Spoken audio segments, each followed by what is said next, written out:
नमस्कार प्रिय दर्शकों, जैसा कि आपने थंबनेल में देखा, जहां मैंने लिखा है कि 3 सितंबर 2025 से कलयुग का राजा राहु महाराज जाग रहा है। यदि आप एक वृश्चिक राशि के जातक हैं तो आपको बता दूं, वर्तमान समय में राहु महाराज आपकी कुंडली के चतुर्थ भाव और अपनी परम मित्र कुंभ राशि के अंदर संचरण कर रहे हैं। आप सभी लोगों को याद होगा, जब राहु महाराज आपकी कुंडली के पंचम भाव अर्थात मीन राशि अर्थात अपनी शत्रु कारक राशि में बने हुए थे, पिछले 18 महीनों की गतिविधि में इन्होंने आपको झंझोड़ कर रख दिया था। बड़े बड़े लॉसेस की स्थिति, लक फैक्टर कहते किसको हैं, इसे आपको भुलवा दिया। अर्निंग सोर्सेज के ऊपर ब्लॉकेज लगाने जैसी स्थिति, आपके व्यक्तित्व की स्थिति, जो भी आप डिसीजन ले रहे थे ये लगातार गलत सिद्ध होते रहे। कुटुंब परिवार आपके निजी जनों से अपयश का सामना करने की स्थिति का योग और हर तरीके से कार्यों में रुकावटें लगातार आप देखते रहे।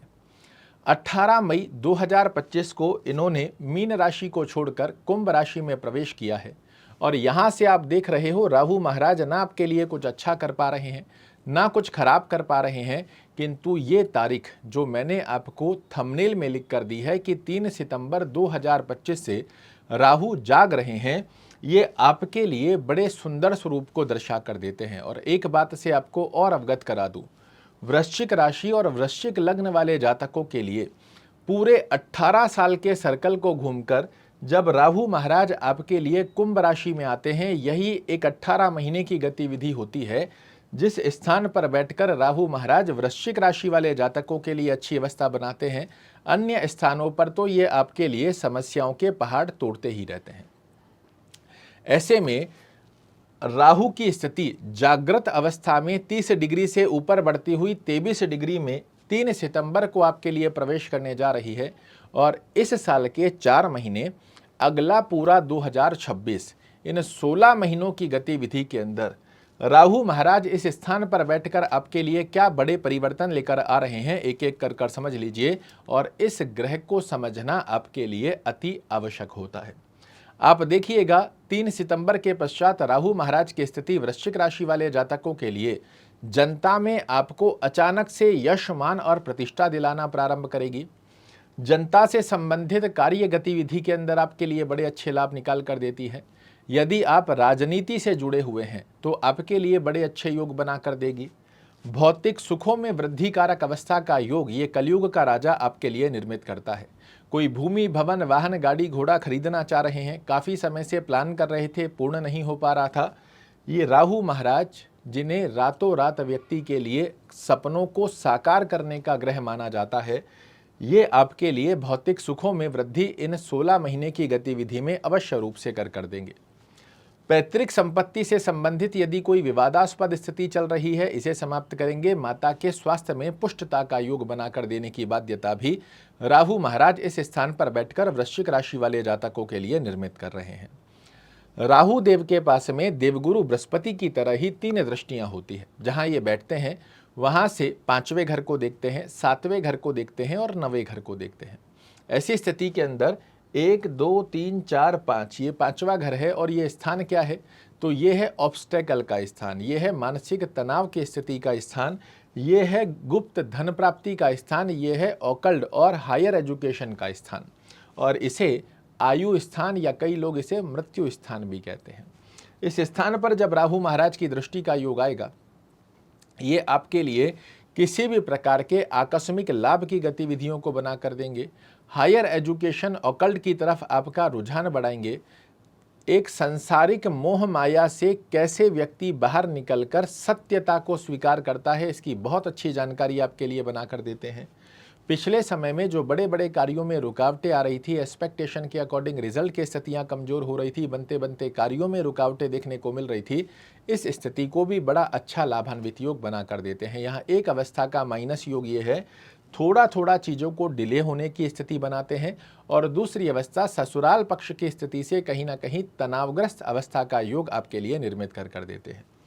7वीं दृष्टि से जब ये आपके कर्म भाव को देखेंगे, तो चाहे आप जॉब कर रहे हैं, चाहे व्यवसाय कर रहे हैं, आप नोटिस कीजिएगा 3 सितंबर के पश्चात से यही राहु महाराज आपके कर्म क्षेत्र में चल रहे स्ट्रेस को आपके कर्म क्षेत्र में चल रहे अवस्थाओं को जो नकारात्मक दृष्टिकोण की तरफ जा रही थी, इन्हें सकारात्मकता की तरफ प्रदर्शित करते हुए पाए जाते हैं। जॉब कर रहे हैं, अज्ञात भय बना हुआ है, मेरी जॉब तो नहीं चली जाएगी, इस स्थिति के अज्ञात भय को समाप्त करेंगे। नई अपॉर्चुनिटीज़, नए अवसर, नए आयाम आपके लिए निर्मित कर देंगे। व्यापारिक दृष्टिकोण में कोई ऐसा बड़ा टेंडर आपके पास मिल गया, कोई बड़ी डील आपके हाथ में लग गई है, कहीं पैसा आपका व्यापारिक दृष्टिकोण में फंसा हुआ था वो आपके पक्ष में आ गया, इस प्रकार का श्रेष्ठ कारक लाभ आपके लिए निर्मित कर देते हैं। नवम दृष्टि से ये आपके एकादश भाव को देखेंगे। अब यहाँ समझिएगा, ये आपके चतुर्थ भाव में बने हुए हैं और एकादश भाव का प्रभाव देंगे तो ऐसे लोग जो विदेश में जाकर सेटल होना चाह रहे हैं, विदेश में पीआर की स्थिति का योग चाह रहे हैं, विदेश यात्रा की प्लानिंग कर रहे हैं, इन 16 महीनों की गतिविधि में आपका कार्य 100% पक्षकारी स्वरूप का योग बना कर देगा। किंतु दूसरी अवस्था में यहाँ पर दृष्टि देकर राहु महाराज व्यक्ति के लिए अनाप शनाप खर्चे भी बनाते हैं, छोटे छोटे स्वास्थ्य रूपी योग के खर्चों की स्थिति का योग भी जनरेट करते हैं। तो ऐसी अवस्था के अंदर भौतिक सुखों को प्राप्त करने के लिए कर्म क्षेत्र की स्थिति को और धन दृष्टिकोण की स्थिति को पुष्ट करते हुए फिजूल के खर्चों से इस समय में आप थोड़ा सा बचने का प्रयास कीजिए। अन्यथा पैसा आएगा तो सही, किंतु जाता कहाँ जाएगा ये आपको समझ नहीं लगेगा। तो इस पर थोड़ा सा संयम रखना है। जो आवश्यक स्थिति हो उन्हीं पर अपने पैसे को खर्च करें, अन्यथा सेविंग दृष्टिकोण की स्थिति पर फोकस कीजिएगा। ये अवस्था 16 महीने की गतिविधि में आपकी सेविंग, आपके बैंक बैलेंस को काफ़ी अच्छा कर सकती है यदि आप इस पर फोकस करते हैं। अन्यथा पैसा बहुत आया और कहाँ चला गया ये आपको समझ नहीं लगने देंगे। ये इनका स्वभाव है और इस स्वभाव को समझना हमारे लिए आवश्यक होता है। अब ये तो हुई वो गणना जो राहु महाराज की स्थिति 3 सितंबर से वृश्चिक राशि वाले जातकों के लिए निर्मित करने जा रही है। अब वृश्चिक राशि के जातक तो लाखों करोड़ों होंगे, क्या सभी के लिए राहु महाराज का समान फल देखने को मिलता है? तो शास्त्र कहता है ऐसा बिल्कुल भी संभव नहीं है। जिस ग्रह का आप फलादेश सुन रहे हो उस ग्रह का आपकी कुंडली में एक अच्छे भाव में होना सबसे पहले आवश्यक होता है।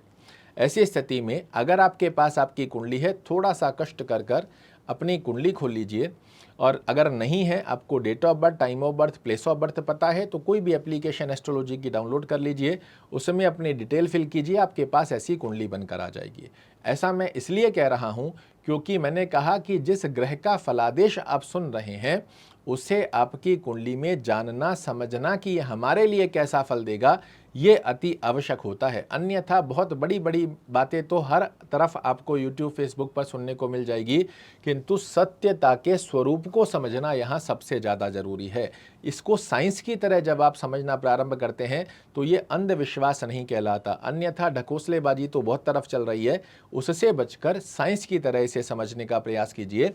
इस अवस्था के आधार पर आपके सामने ऐसी कुंडली बनकर अगर आप एप्लीकेशन में बना रहे हैं तो भी आ जाएगी। अगर आपके पास कुंडली है तो ये लग्न कुंडली है आपकी। लग्न कुंडली के अंदर यहाँ से नोटिस कीजिए कि ये आपका लग्न भाव है। हो सकता है एक बार में आपकी राशि वृश्चिक हो, लग्न कोई और हो, किंतु इसे इसी प्रकार से काउंट कीजिएगा। ये 1 नंबर यहाँ से काउंट करेंगे तो लग्न से 6वें, 8वें और 12वें घर के अंदर राहु महाराज आपकी कुंडली में नहीं होने चाहिए। इसे कैसे काउंट करेंगे, मेरे साथ काउंट कीजिए। 1, 2, 3, 4, 5, 6 ये 6वां घर हो गया, 7, 8 ये 8वां घर हो गया, 9, 10, 11, 12 ये 12वां घर हो गया। लग्न से 6वां घर, 8वां घर, 12वें घर में राहु महाराज आपकी कुंडली में नहीं होने चाहिए। इसी के साथ में जहां नंबर 8 और 9 लिखा हुआ है, अर्थात वृश्चिक राशि और धनु राशि, ये 8 नंबर और ये 9 नंबर आपकी कुंडली में अन्य स्थान पर भी हो सकता है। तो 8 और 9 अर्थात वृश्चिक और धनु राशि के अंदर राहु महाराज नहीं होने चाहिए। लग्न से 6वें, 8वें, 12वें घर में नहीं होने चाहिए। अगर इन स्थानों पर बने हुए हैं ये आपको कभी अच्छे लाभ नहीं देंगे, जहां जाएंगे वहां का हानि ही करते हुए पाए जाएंगे।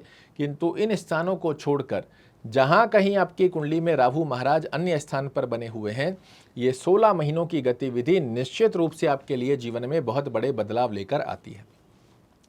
क्या करना चाहिए ताकि राहु महाराज की स्थिति का इन 16 महीनों की गतिविधि में श्रेष्ठ कारक लाभ देखने को मिले?